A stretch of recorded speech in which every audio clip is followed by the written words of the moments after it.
hat sich natürlich aktiv betätigt und war sicherlich als Cousin. There is a particular kind of silence that doesn't come from peace. It comes from survival. It's the silence of a man who learned, early and painfully, that words could kill you.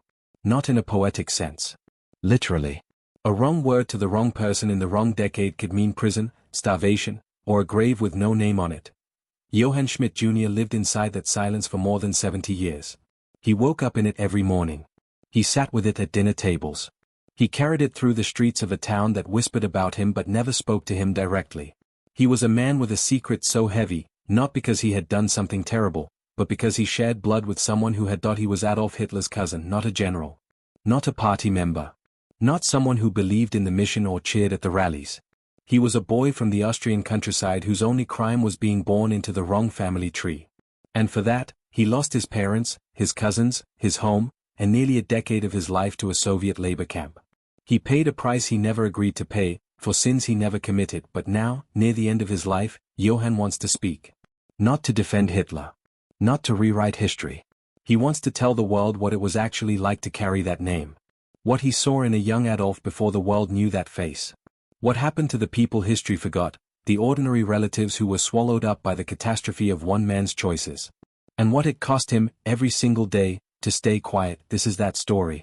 Before we can understand what Johann saw, we have to understand who Adolf Hitler was before the uniform, before the rallies, before the name became a synonym for evil. He was born on April 20, 1889, in the small border town of Braunau am Inn in Austria.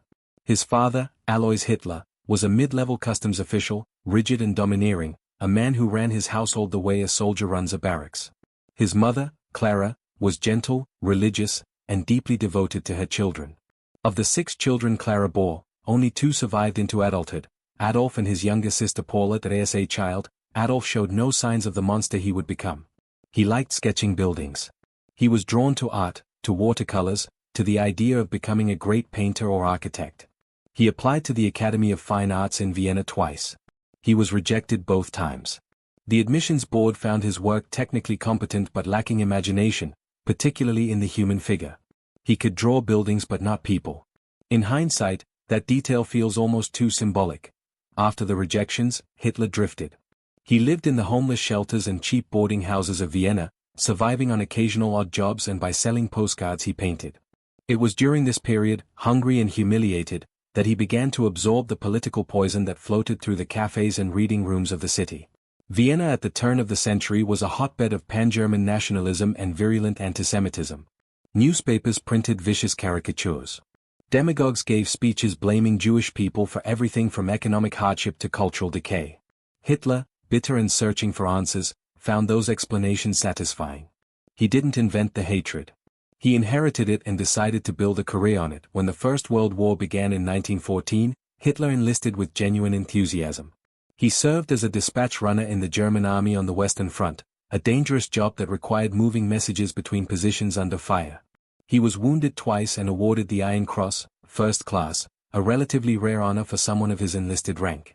The war gave him something he had never had: purpose, structure, and a sense of belonging. When Germany surrendered in November 1918, Hitler was recovering in a military hospital from a temporary blindness caused by a British gas attack.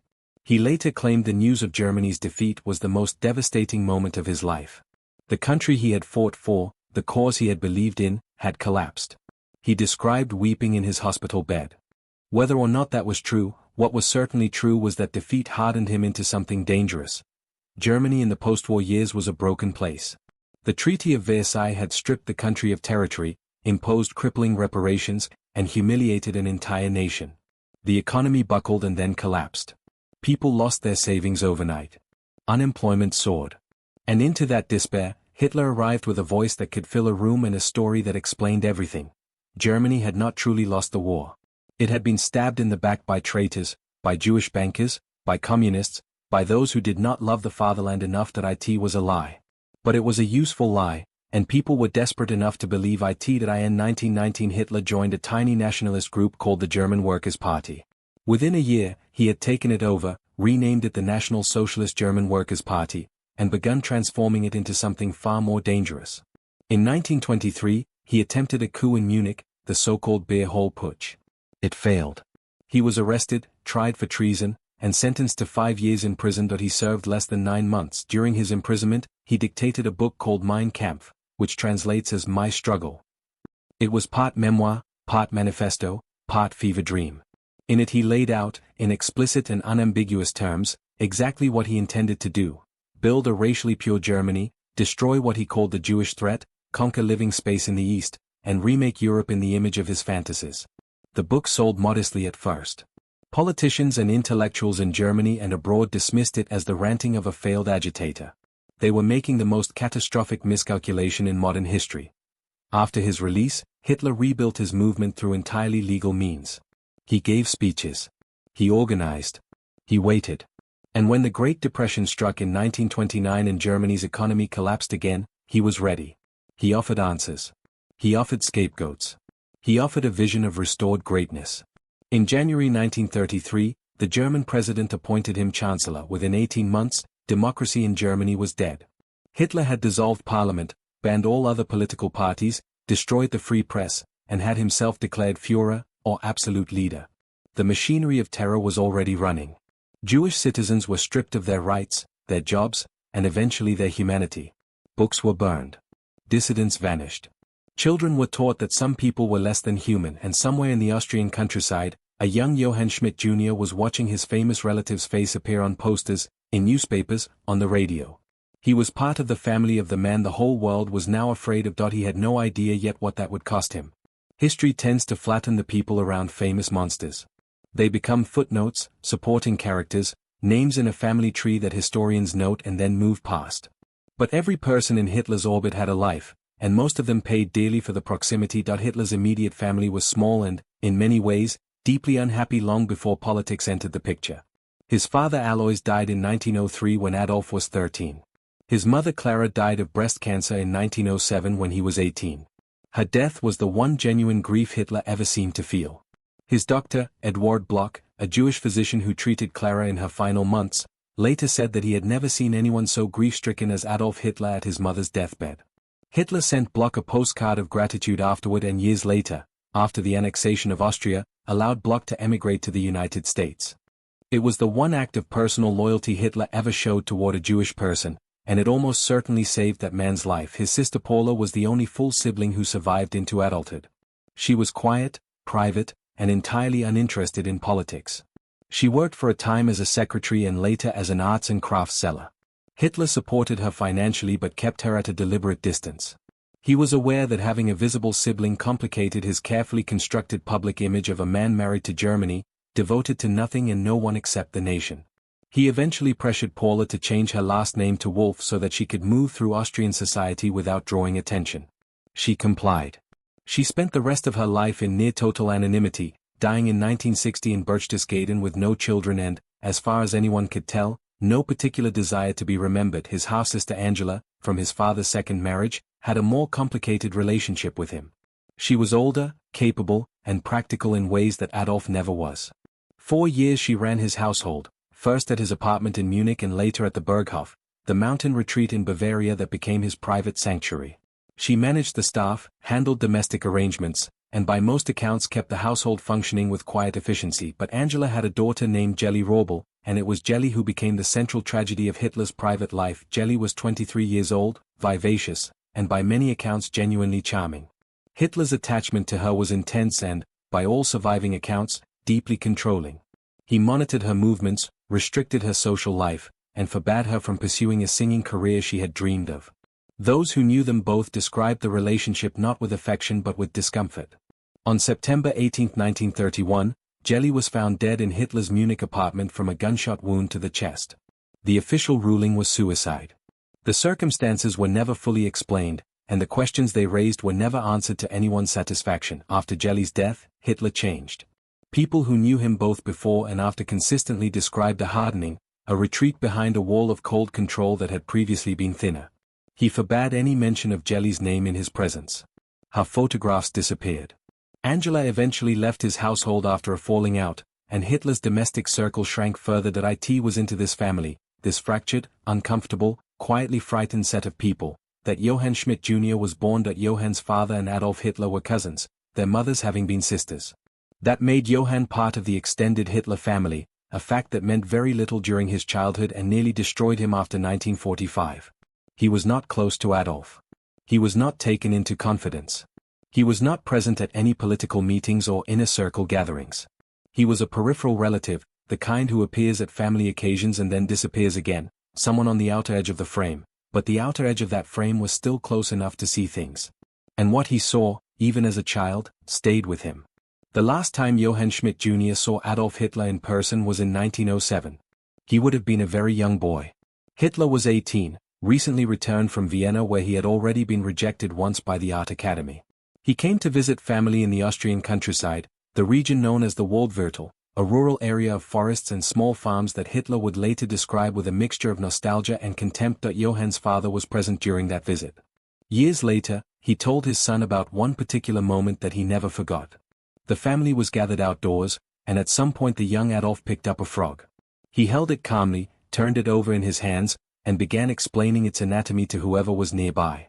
He located specific points on the frog's body and described what would happen if each was damaged. Then, with no change in expression and no apparent emotion, he cut the animal open. Methodically. Precisely. As if performing a demonstration for a classroom he had assembled in his own mind. Johann's father watched the whole thing. What disturbed him wasn't the act itself, unusual as it was. What disturbed him was the absence of feeling. There was no cruelty in the way a child might torture an insect out of curiosity or wickedness. There was no excitement. There was only a calm, detached interest, as if the frog were a problem to be solved rather than a living thing. He explained the organs afterward to the people around him as though he were a teacher and they were students who had requested this lesson. Johann later said his father described it as the moment he first felt uneasy around Adolf. Not frightened, not outraged, just uneasy. The way you feel when something doesn't fit the category you've put it in. After 1933, when Hitler rose to power, the family connections became a source of anxiety rather than anything else. Nobody in the extended family was invited to participate in the regime. Nobody was given positions or privileges by virtue of the bloodline. In fact, the opposite was true. Hitler actively distanced himself from his Austrian roots. He referred to the Waldviertel relatives as inferior, as people he had outgrown. He didn't want the world to see where he came from. A humble rural background didn't suit the myth he was building. Johann was aware of this. He understood, even as a young man, that the man on the radio and in the newspapers was deliberately erasing the family from his story. Cousins like Johann were not mentioned, not protected, not acknowledged. They were folded out of the picture and yet the name remained. You couldn't erase that. When the war ended in May 1945, Europe was a ruin. Tens of millions were dead. Entire cities had been reduced to rubble. The Holocaust had murdered 6 million Jewish people and millions of others, including Roma, disabled people, political prisoners, and those the Nazi regime had deemed undesirable. The world was trying to process a scale of horror that language barely had room for, and the world wanted someone to pay. For Johann Schmidt Jr., that reckoning came quickly and without warning. In the summer of 1945, Soviet agents arrived at his home. He was 18 years old. They took him, along with 4 other relatives, his father Johann Sr., his mother Maria, and his cousins Eduard and Ignaz Koppensteiner. No charges were read. No legal process was followed. The accusation, to the extent one was ever articulated, was that they possessed dangerous knowledge and had supported Hitler's plans against the Soviet Union. No evidence was produced. None was required. They were sent to a Soviet labor camp in the East. Life in the Soviet Gulag system during that period was designed to break people through work, hunger, cold, and the grinding uncertainty of not knowing if you would ever leave. Prisoners rose before dawn and worked until dark. Food was rationed to the point of starvation. Medical care was essentially non-existent. Guards were arbitrary and often violent. Disease moved freely through the barracks. Johann's parents did not survive. His father died in 1949. His mother died in 1953. His cousin Eduard, already weakened by tuberculosis when he was arrested, died in 1951 at the prison hospital in Verkhnuralsk. His cousin Maria, who had been interrogated repeatedly at Lefortovo prison in Moscow until she signed a confession stating she had a personal connection to Adolf Hitler, was sentenced to 25 years of hard labor. She died in 1953. Her husband Ignaz, who had committed no act remotely related to politics and whose only connection to the Hitler family was his marriage to Maria, died in 1949. Before he died, he reportedly expressed regret that he had ever entered this family. Not bitterly or dramatically, but with the quiet exhaustion of a man who had been consumed by something far larger than himself.